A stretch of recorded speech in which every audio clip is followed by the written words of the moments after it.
had today. Turnout's been growing every year, but I hope you've all enjoyed this conference. And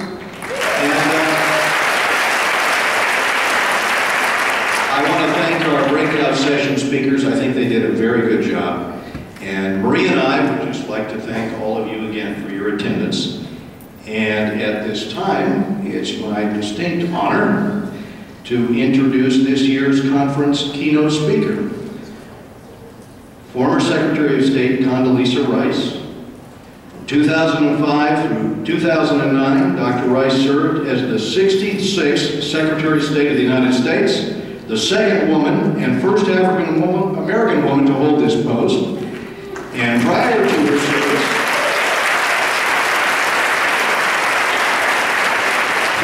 service as Secretary of State, Dr. Rice served for 4 years as the National Security Advisor to the President, the first woman to serve in this position.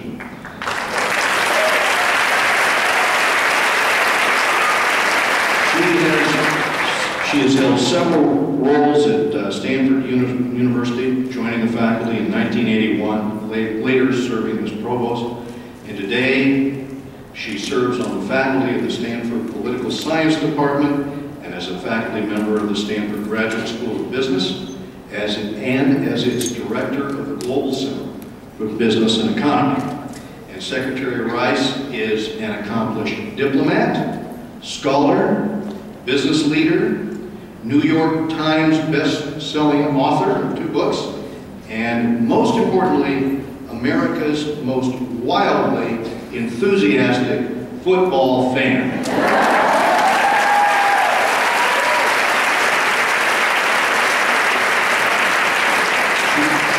She is a role model for many around the world and has lived a life dedicated to public service, and I'm honored that she's joining us here today, here in Fullerton. Please join me in welcoming former Secretary of State, Condoleezza.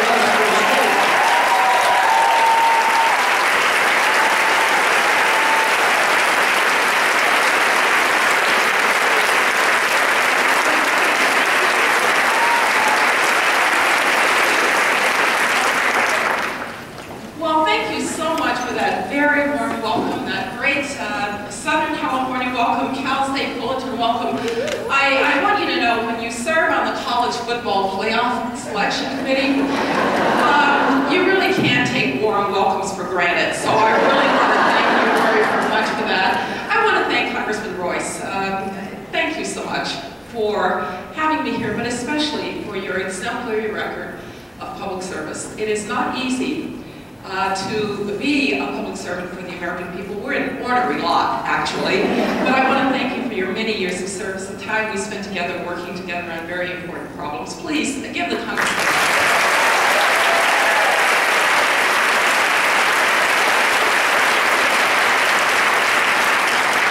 I also want to thank the Congressman for not saying one thing in my introduction that people sometimes say.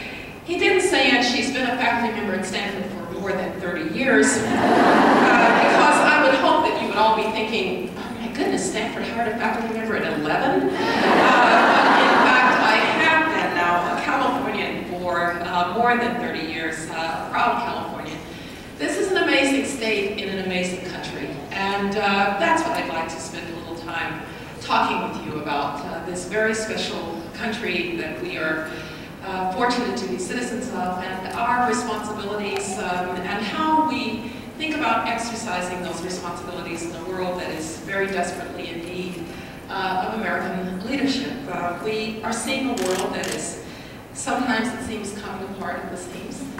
It's a world that is experiencing violence and terrorism and sectarianism, people being persecuted for their religious beliefs, people actually being executed for their religious beliefs.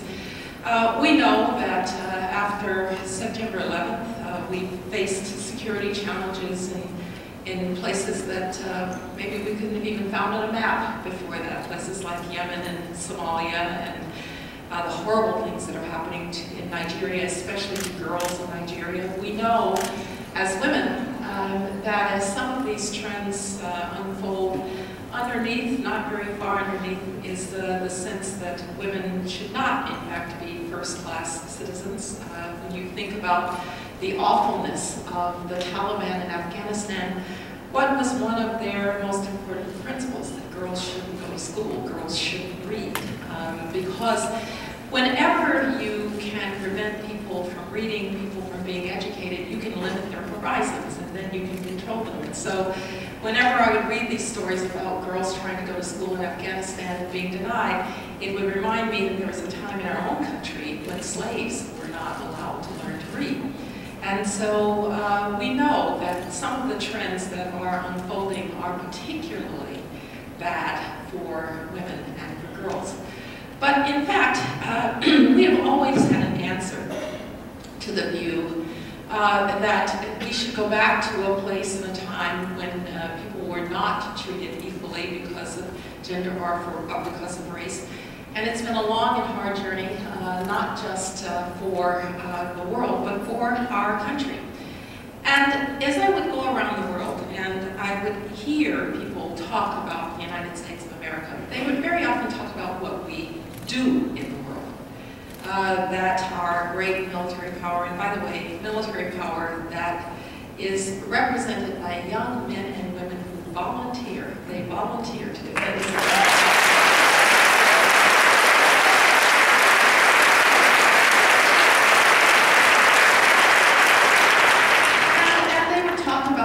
Great economic strength and the fact that the United States is the world's largest economy and the world's strongest economy. Sometimes they were a little put off by some elements of our policy. You know, if you're a great power, you don't mind your own business. You're a bit meddling in other people's business, and sometimes people don't like that. And sometimes our cultural penetration bothers people. I mean, how many MTVs do you really need in the world after all? But the one thing that has always been a source of admiration for the United States is what I'll call our great aspirational narrative. Doesn't matter where you came from, it matters where you're going. You can come from humble circumstances and you can do great things. And you know what's remarkable about that is that it is what holds us together, because if the proverbial man from Mars came down and he said, "Who are these Americans?" you would have to say, well, let me tell you about them. Their ancestors come from every corner of the globe. They have names that are Korean American and Chinese American. They have names that are Mexican American and German American. They have names that are Indian American. They are not united by blood or ethnicity or nationality. And then you would have to say, and oh, by the way, they don't share a religion either. They are Jewish and they're Muslim. They're Protestant and they're Catholic. Some of them don't worship any God at all. And then this man from Mars would say, well, let me get this right. They don't share ethnicity, nationality. They don't share religion. What is it exactly that they share? And you would say they share this aspirational belief that it doesn't matter where you came from, it matters where you're going. And you would have to tell this person, this man from Mars, you know, the amazing thing about that is that it has actually made we the people an expansive concept. Because we the people is also not limited by ethnicity or blood or nationality or religion. And in fact, that has allowed people to come here for generations from every corner of the globe just to be a part of that. Some of them have come from the poorest countries on the face of the earth just to make $5, not 50 cents. Some of them have come from advanced countries, and like Sergey Brin, at 7 years old, comes from Russia, and he founds Google.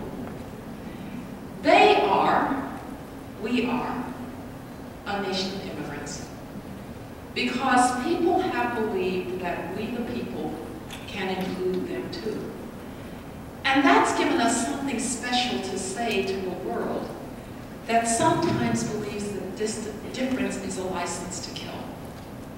Because you can be Korean American, or Mexican American, or German American. You could be a descendant of slaves, or you could have come on the Mayflower, and you're still American. We are a nation of immigrants, and at our own peril do we lose our connection to those immigrants who have brought us together, made us more vibrant, kept us young, and kept us moving forward.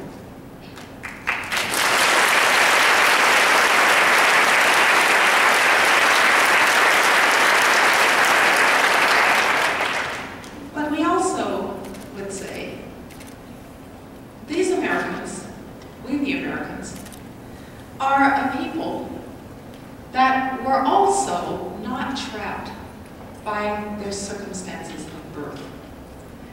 You did not have to remain in the class to which you were born. Indeed, your start of circumstances in life was literally just the beginning. And with hard work, and with good effort, and with a strength of purpose, you could rise to the highest classes imaginable. And in fact, we all know that it's increasingly hard as a people to know that that is true. In my family, there were three very important elements, three principles by which we lived: God, family, and education. They were bequeathed to me by ancestors who go back a long way, but one in particular stands out in my mind and in our family's lore. That's John Wesley Royce Sr., my grandfather on my father's side. When John Wesley Royce Sr. was a young man, he was a sharecropper's son in Utah. That would be E-U-T-A-W, I'm not kidding, Alabama. And when John Wesley Royce Sr. was about 19, he decided he was going to get book learning in a college. He was the son of a freed slave who had learned to read and who had taught him to read, and he loved books.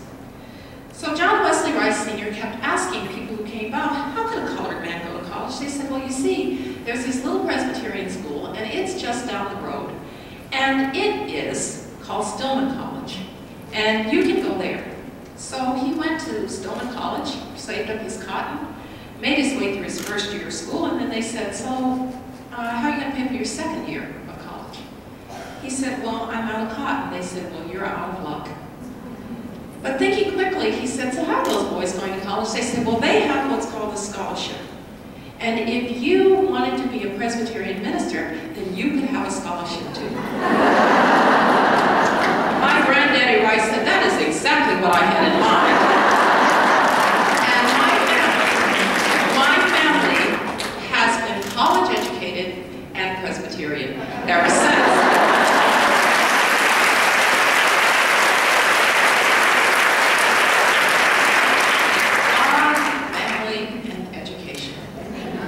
They came from my ancestors, those principles. And by the way, John Wesley Rice was right. He knew that that education was going to transform him into somebody he would otherwise never have been. And it was going to transform generations beyond him, because my father would become a university administrator, college educated, advanced degree. My Aunt Teresa would go off to the University of Wisconsin. She would get a PhD in Victorian literature, and she would write books on Dickens. You think what I do is weird for a black person? She wrote books on Dickens. And so, he understood and he passed on to his family this love of education, this love of books. Now, I want to ask you though, today, when I can look at your zip code, and I can tell whether you're going to get a good education, can I honestly say it doesn't matter where you came from, it matters where you're going? The crisis in K-12 education is the greatest single national security threat that we face.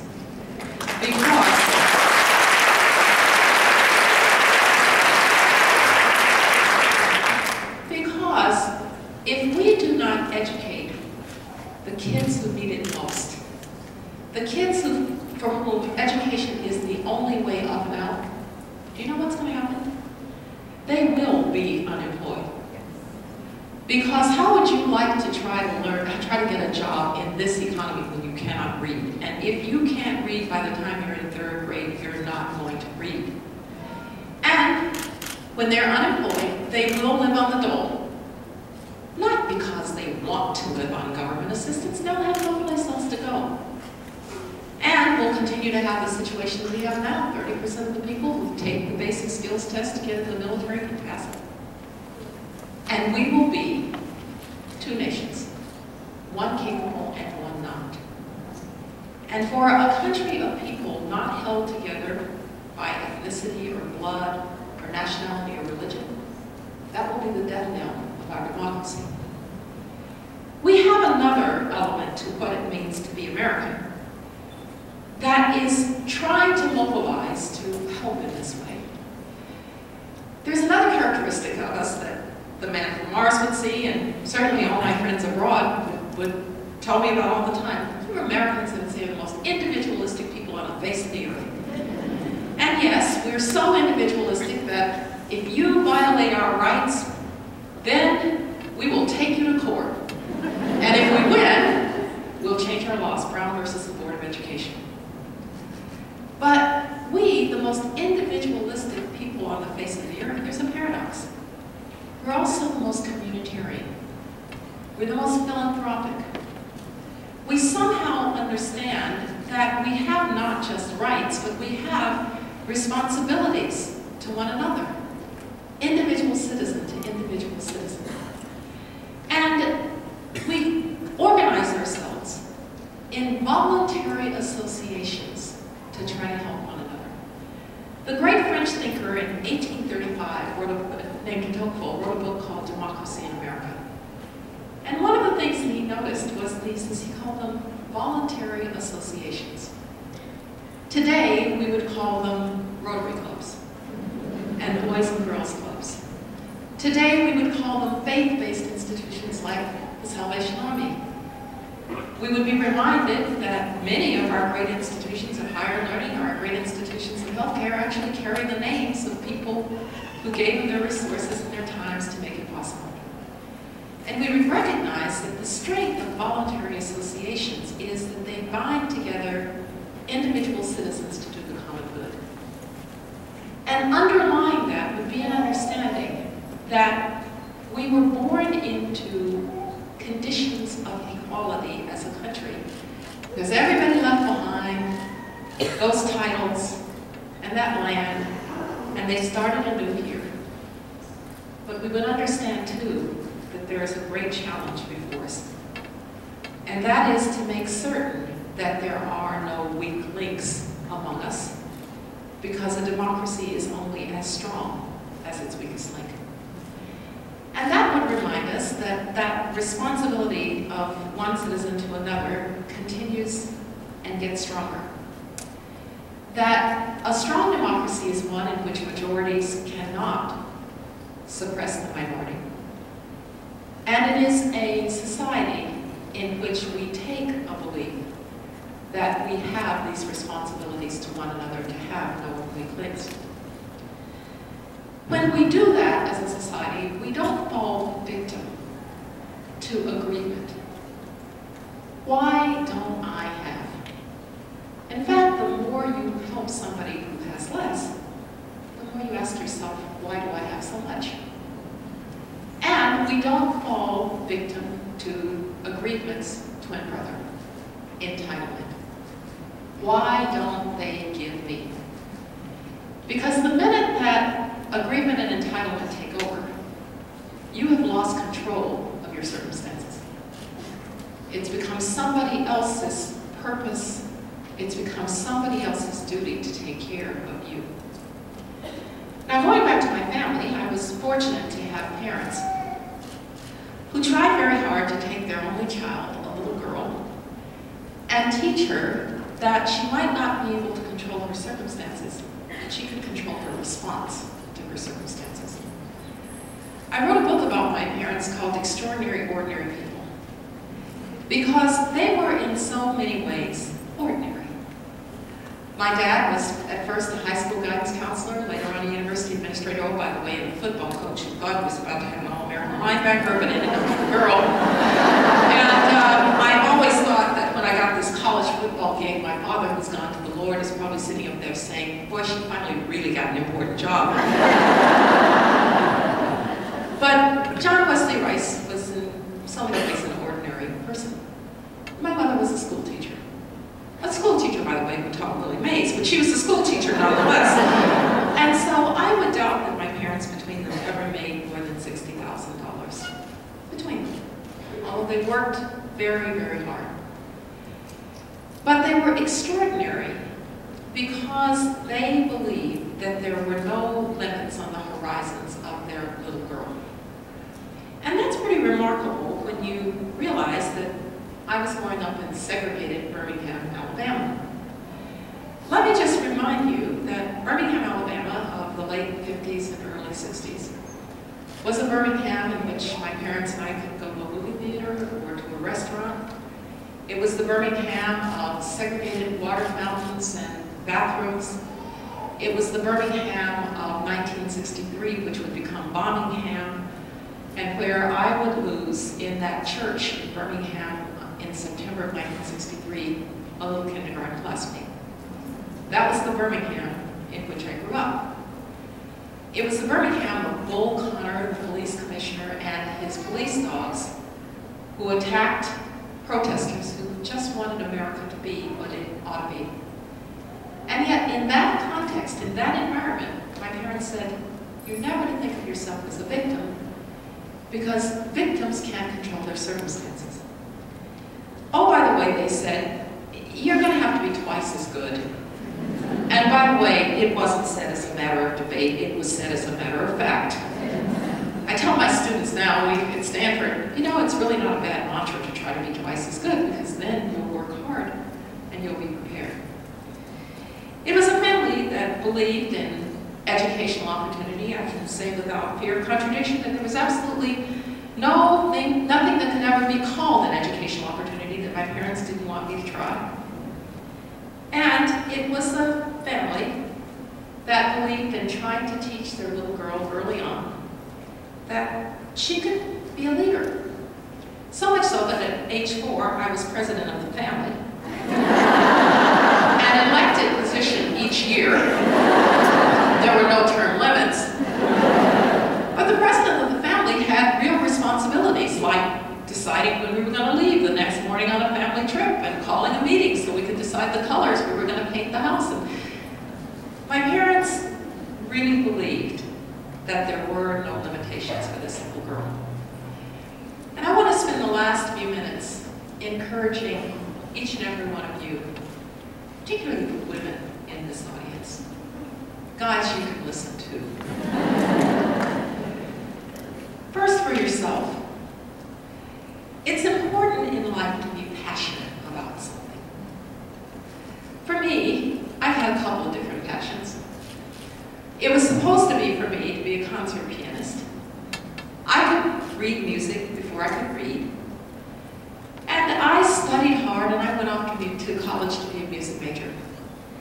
And then, in my sophomore year in college, the end of my sophomore year in college, I went out that summer to the Aspen Music Festival School. And I met 12-year-olds who could play from sight when it had taken me all year to learn, and I was 17. And I thought, I'm about to end up teaching 13-year-olds to murder Beethoven for a living. Maybe I'm going to play piano bar. Maybe I'll play at Nordstrom. But I am not going to play at Carnegie Hall. By the way, all fine professions, just not for me. And I went home, and I had that conversation with my parents that those of you who are parents of college kids may have with your children. Mom and Dad, I'm changing my major. What are you changing your major to, dear? I don't know. You don't know what you want to do with your life. It's my life. It's our money. Find a major.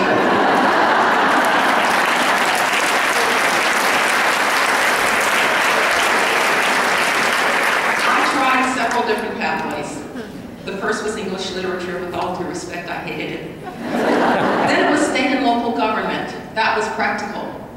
But my job was to interview the city water manager of Denver, to this day, the single most boring man I have ever met in my life. And so, desperate now for a major, I wandered into a course in international politics. It was taught by a man named Joseph Corbell. He was Madeleine Albright's father. And Joseph Corbell opened up a world of international and Russian and diplomacy to me. And I knew what I wanted to do. And there's a lesson in that. There is no reason that this black kid from Birmingham, Alabama ought to want to be a specialist on the Soviet Union. Your passion is your passion. Nobody can look at you and tell you, well, you look this way and therefore you ought to have this passion. No. Your passion is your passion. And once you've found your passion, life takes amazing turns. I will never ever forget sitting on the White House lawn in a helicopter about to take off with Gorbachev and his wife, and thinking quite literally to myself, I'm really glad I changed my major. Find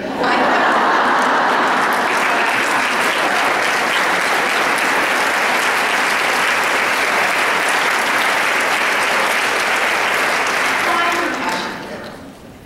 Challenge yourself and your kids to do hard things, not just easy ones. This is especially important for girls who get strange messages sometimes about math and science and technology that it's really not for them. Maybe they're a little bit afraid that their grade point average is going to go down if they take those. But those of us who are older know that whenever you have tried something hard and overcome it, it's much more fulfilling than just continuing to do something that is easy for you. Third, it is important to have role models. It is important to have mentors. But we have a conceit that your role models and mentors have to look like you.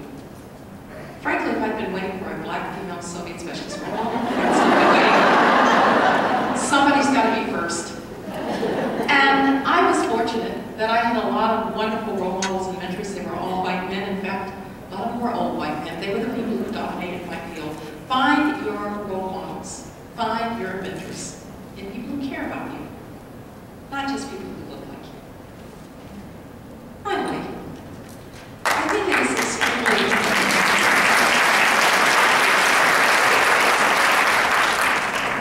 it is extremely important to remember that life is, with God's grace, long.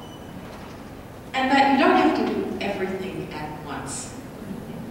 Life can be staged and phased in ways that allows you to do a lot of different things in terms of family and friends and education and a career. But the most important thing is to always remember that you want to be a well-rounded person in order to be a happy person. That means having a chance to pursue that which you love just because you love it.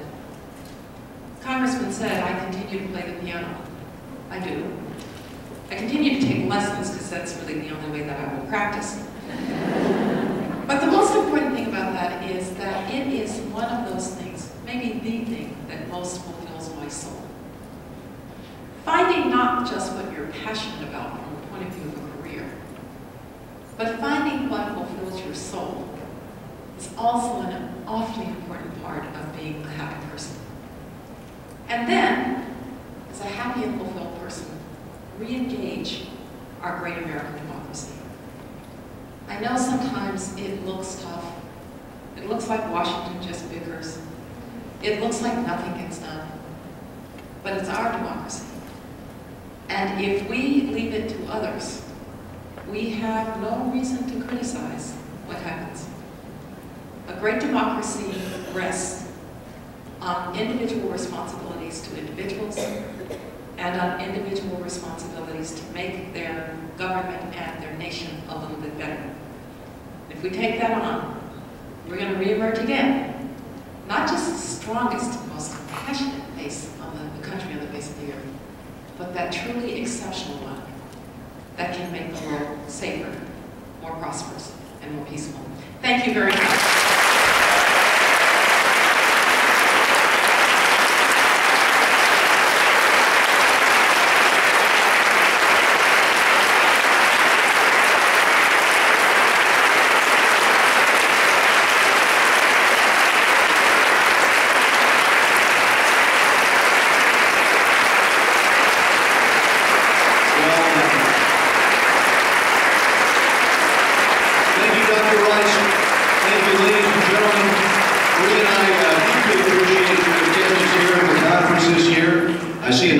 Presbyterian in the front row there. She's also on the Assembly Education Committee. Assemblywoman Young Kim, representing Fullerton and North Coast County. And I saw Orange County Treasurer Sherry Greenridge. There's Sherry. Okay, thank you. Now, the last request I have of everyone here. Every year, we ask everyone to fill out that survey, and we do that so that next year we can plan for our speakers and the interest for different breakout sessions. If you'll do that on your way out, deeply appreciate it. You all have my office number or my card. Please call us if we can be of any help. Thank you again for attending our 7th